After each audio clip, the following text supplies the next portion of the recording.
Hello guys, I'm Steve. Welcome back to the channel. Welcome back to another video. If it's your first time stopping by the channel, hit that subscribe button. Trust me, you won't regret it. If you're a returning subscriber, as always, guys, welcome back, and I do appreciate the support. Guys, listen. This news just broke. Derek Chauvin, who we all know who he is, the ex-Minneapolis police officer who took the life of George Floyd. He has just been released from the hospital, and he's back in federal custody. Basically, he's back in prison. Now, I'm going to play this small news excerpt about it. The family's worried about him and all this other stuff. But I'm going to talk about a couple of things, especially him and this guy, John Terzak, the guy that supposedly stabbed him. So I'm going to let this go ahead and play, and we'll come back and talk about a couple of things that I think is like weird. But anyway, check it out. Minneapolis police officer Derek Chauvin is out of the hospital now, back in prison. A fellow inmate stabbed him over the Thanksgiving weekend. So we have Kelsey Christensen here with us now in the studio. And Kelsey, you're learning some new details about this and some concerns that Chauvin's lawyers have about his safety now. Yeah, in fact, his attorney, Greg Erickson, says that the family is very concerned for his safety being back in prison, being stabbed by 52-year-old inmate John Terzak. He's accused of stabbing Chauvin 22 times in the law library at an Arizona federal prison. That is according to court documents. He allegedly told officers he would have killed him had they not responded so quickly, and that he did this on Black Friday as a symbolic connection to the Black Lives Matter movement. Chauvin's attorney said in a statement that his medical condition has improved enough that he's returned to prison for that follow-up care, and that Chauvin's family is concerned about the prison's capacity to protect him from any further harm. The Federal Bureau of Prisons says while it cannot discuss specific security practices, it says it is working on any necessary corrective actions to ensure a safe facility. We recently spoke with a legal expert about this incident who says this should not have happened. Listen. I think the bottom line is this: prisons cannot be allowed to be dangerous places where people are either seriously injured or murdered. Okay, Terzak is facing new federal charges, including attempted murder. Leah. Guys, that's the news. Your boy Derek Chauvin is back in the big house. Now, they done took Mr. Terzak, pictured here, and put him in another adjacent prison away from him. But the concerns for this man's safety by his family still exist, regardless of how you feel about him and what he did to George Floyd. Now, I'm going to talk about two things real quick. First thing is this.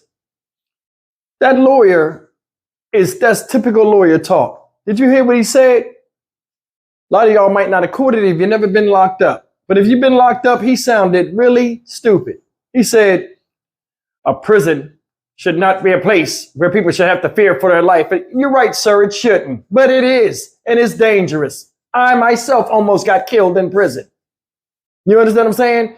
What do you think's going to happen when you make a big, giant daycare center with the worst of the worst and the most violent offenders together? And there's so many of them that you can't keep them apart from each other. They have to have rec. They have to intermingle. They have to use tools. They have to use things that get turned into weapons. What do you think's going to happen? People don't like each other. A lot of people have fragile egos. Disrespect ensues, or what's deemed as disrespect. Prison's another world. Different rules, different lifestyle. You cannot compare it to being outside the fence. And this is one of the things a lot of these people, then these lawmakers, and this guy ain't a lawmaker, but people that have never been on the inside and they're looking from the outside in, they try to look at it through glasses of a civilized mind or society's mind. You can't. It's a different world in there. Guys that have been incarcerated, chime in, let them know in the comment section what I'm talking about. It's true. You cannot take what's rational out here and make it rational in there, because everybody doesn't think like that. They don't have the same things, the same pleasures, the same enjoyment. Thus, the rules and the culture changes. Two different cultures. What you're seeing is a culture clash. That's basically all it is. That's why it's easy for lawmakers to make these laws, because they've never been inside and then say, you're not supposed to do that, while not going in there and really seeing what's happening, because it doesn't affect them and theirs. You guys agree or disagree? Another thing is this. I wouldn't be surprised if this whole thing is a ploy to get them both moved. This guy right here, Terzak, was supposed to be an FBI informant. 27 years into a 30-year bid, all of a sudden he decides to act up. Pending this 40 additional years. So you went through 27 years and now you say, you know what? This is good. I'll do another 30. Listen, when you locked up that long, people get settled in.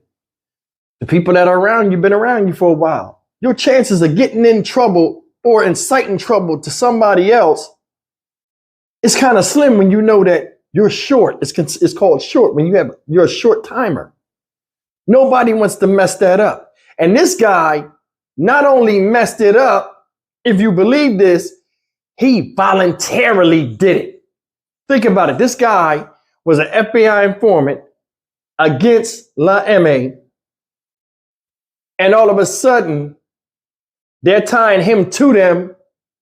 And he's claiming Black Friday was the day he did it, because it's symbolic in representation of Black Lives Matter. And this is a Croatian man.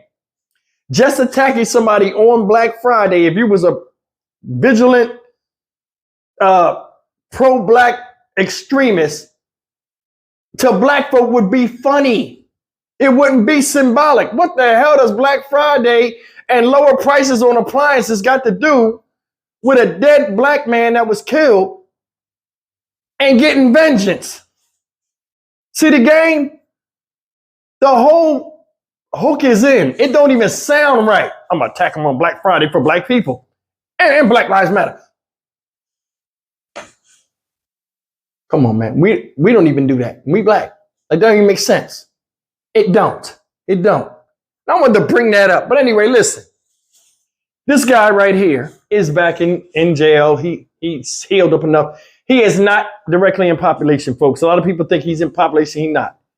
You go through transitional stages in the feds. I don't know how it is in state prison, but because he's a high profile inmate and his safety concerns and his family's involved, they know what happened to him, that they don't want no federal lawsuit brought up against them, no type of lawsuits. So what they do is they'll take him from that hospital to the prison, federal infirmary or whatever. They'll have him in there. And then once he gets to where he's back to normal in about a month or whatever, then they'll put him back in population. And they slowly might do that. They might just take him to the SHU next. And then depending on he want to go back out there or not, then he'll go back out.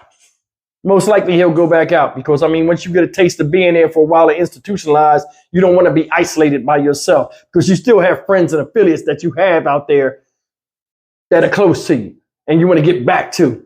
So we're going to eliminate that right there. But guys, all in all, this whole thing, I would not be shocked. And I got a little bit off topic earlier, excuse me. If this was a ploy to get this guy to gracefully bow out and get him in witness protection and slowly get his transition away from people that was hot on his where his cover was almost blown or something like that. And I'm talking about this guy right here, Terzak. And to get this guy right here, Derek Chauvin, closer to Minnesota, where he wanted to be anyway with his family. That's what I think it is. And that's just my honest opinion. But how about you, Matt? Leave me a comment. Tell me if I made sense or not. I'm Stock Market Steve for the Dynamic Reason channel. As always, like, comment, share, and subscribe. In another 2 weeks, you won't hear no more about this whole situation. Guarantee you. And in another month, we'd have forgot that it was happened because there'd be so much news covering it up.